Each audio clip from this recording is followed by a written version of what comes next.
Hello, salut à tous.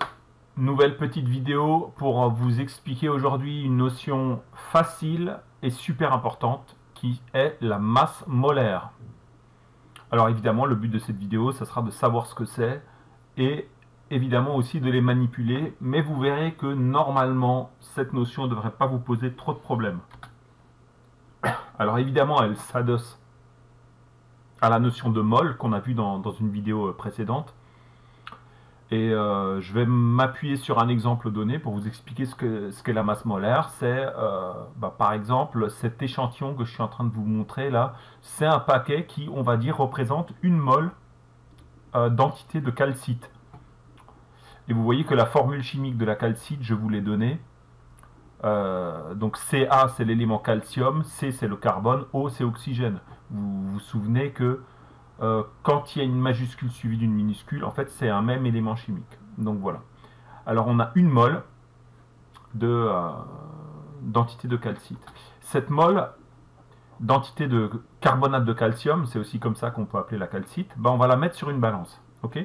Donc ça veut dire que vous mettez exactement 6,02 fois 10 puissance 23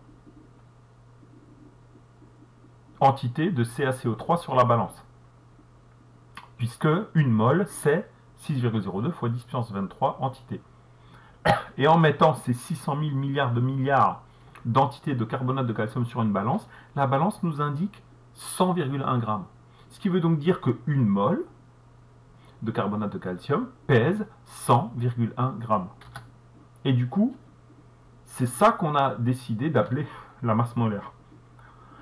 Comme c'est une masse un peu spéciale, alors je vais tout de suite apparaître, voilà.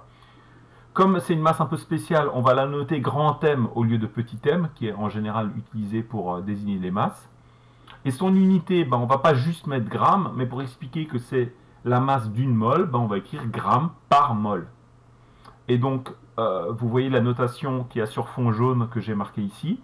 Grand M, et on écrit entre parenthèses de qui il s'agit, donc la masse molaire du carbonate de calcium, est égale, et j'écris 100,1 grammes par mole.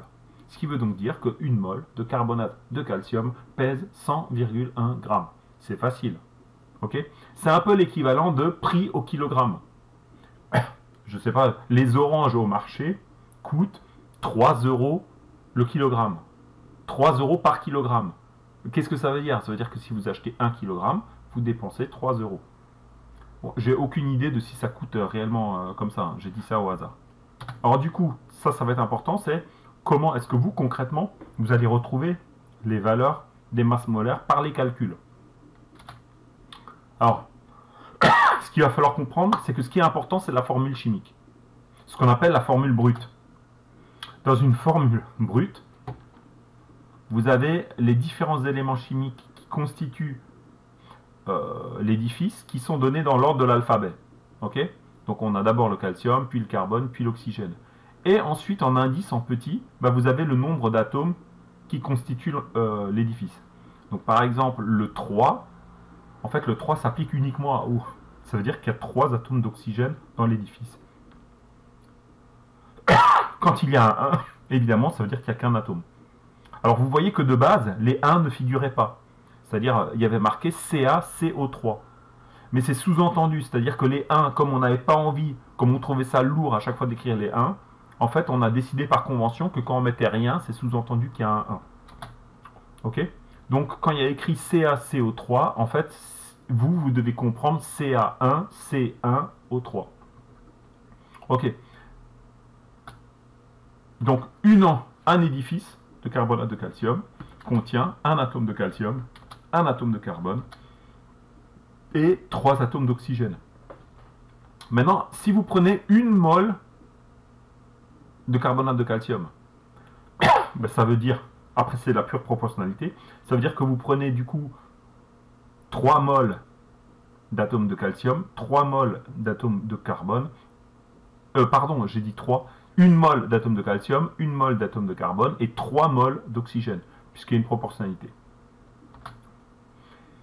Les valeurs des masses molaires, donc écoutez parce que ça c'est un point important, les valeurs des masses molaires, en fait, vous les trouvez toujours dans le tableau périodique. Donc dans un tableau périodique, souvent c'est en haut à droite, mais de toute façon c'est légendé.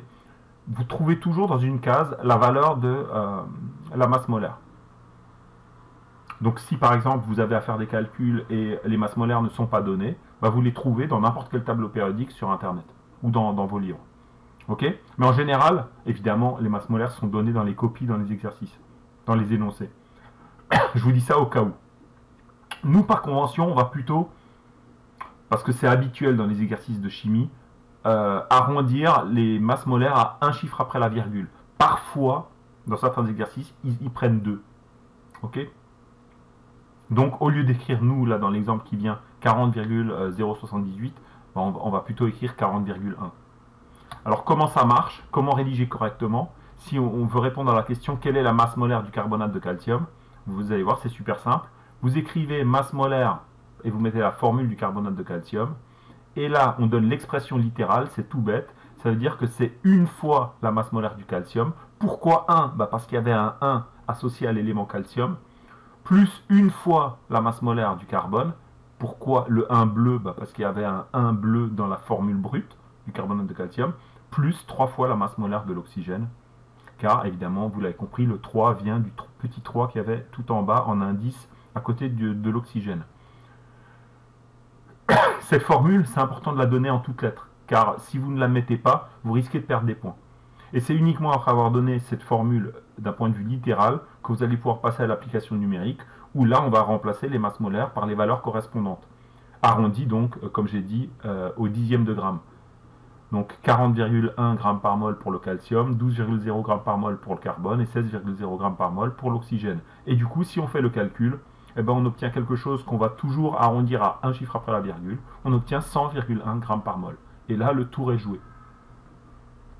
Alors pour voir si tu as compris, je vais te demander de calculer juste deux masses molaires. L'une d'une molécule que tu connais bien, ce qui est la molécule d'eau, de formule brute H2O.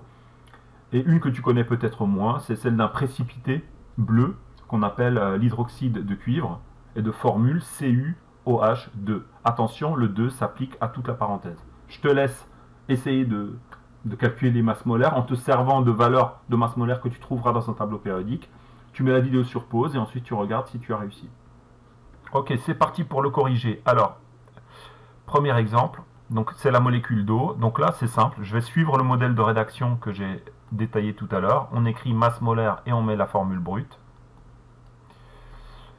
On sait que H2O, c'est H2O1. Vous voyez, de la même manière qu'ensuite Cu, en fait, ce serait Cu1. Donc je préfère le préciser tout de suite. Donc en fait, par définition, c'est 2 fois la masse molaire de l'hydrogène. Pourquoi 2? Bah parce qu'il y a un petit 2 à droite de H, plus une seule fois la masse molaire de l'oxygène, car l'oxygène, en fait, il n'y en a qu'un dans H2O. On encadre, puisque c'est l'expression littérale, et on va pouvoir faire l'application numérique. Donc la masse molaire de H2O, c'est 2 fois la masse molaire de l'hydrogène qui est 1,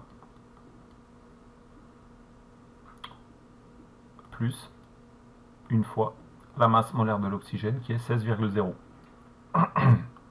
Et du coup, ça fait 2 fois 1, ça fait 2. 1 fois 16, 16. 2 plus 16, 18.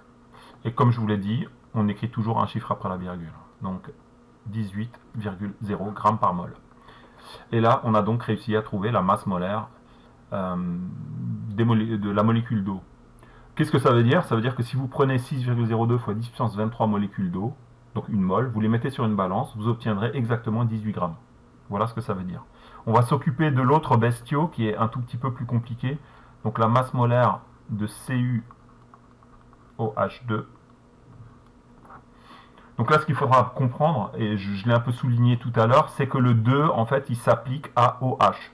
Sachant qu'à l'intérieur de la parenthèse, en fait, c'est O1H1. Ok? Donc le 2 va multiplier, si vous voulez, le 2 va multiplier les 1 qu'il y a ici. C'est comme s'il y avait un 2 facteur 2. Ok, vous imaginez le truc? Ok, donc en fait, ça revient donc à prendre une fois la masse molaire du cuivre. Ça c'est facile, puisque à côté de Cu, il n'y avait rien marqué, donc c'est sous-entendu 1. Là, je mets un... Ah, ok, d'accord. Donc ça commence à partir en freestyle. Je mets un 2 fois. Et là, je peux ouvrir un crochet, parce que maintenant, le 2, on est d'accord que le 2 que j'ai marqué ici, en fait, c'est le petit 2 qui est à droite de la parenthèse de OH. Et ensuite, je vais détailler maintenant ce qu'il aurait dû y avoir à l'intérieur de la parenthèse, c'est une fois la masse molaire de l'oxygène, plus une fois la masse molaire de l'hydrogène. Voilà, donc là on a l'expression littérale. Clac.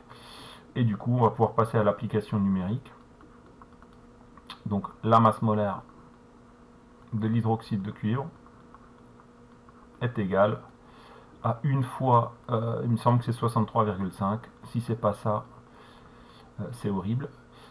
Plus 2 fois. Et là, entre parenthèses, bah, c'est une fois. Alors, je vais pas marquer les 1 fois, hein, on n'est pas bête. Hein. Donc, c'est 16,0 plus 1,0.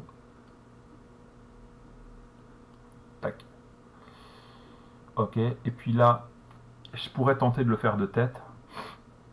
Allez, je suis joueur. 16 plus 1, ça fait 17. 17 fois 2, ça fait 34.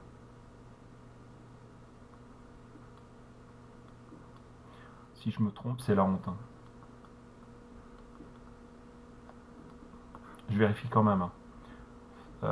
16 plus 1, 17. 17 fois 2, 34. Et si on rajoute 34 à 63,5, ça devrait faire 97,5. Voilà. Donc vous voyez, en fait, ce qu'il faut retenir, c'est que c'est plutôt facile. Puis pourquoi? Parce que les masses molaires sont toujours données dans les exercices. Et là où vous pourriez perdre des points, c'est si vous oubliez de donner les expressions littérales. Donc pensez toujours à donner la formule en toutes lettres, puis à faire le calcul, sans oublier les unités. Et puis vous verrez, ça fait partie de questions faciles qui sont toujours demandées au bac même. Voilà, j'espère que vous avez compris. À une prochaine vidéo. Ciao.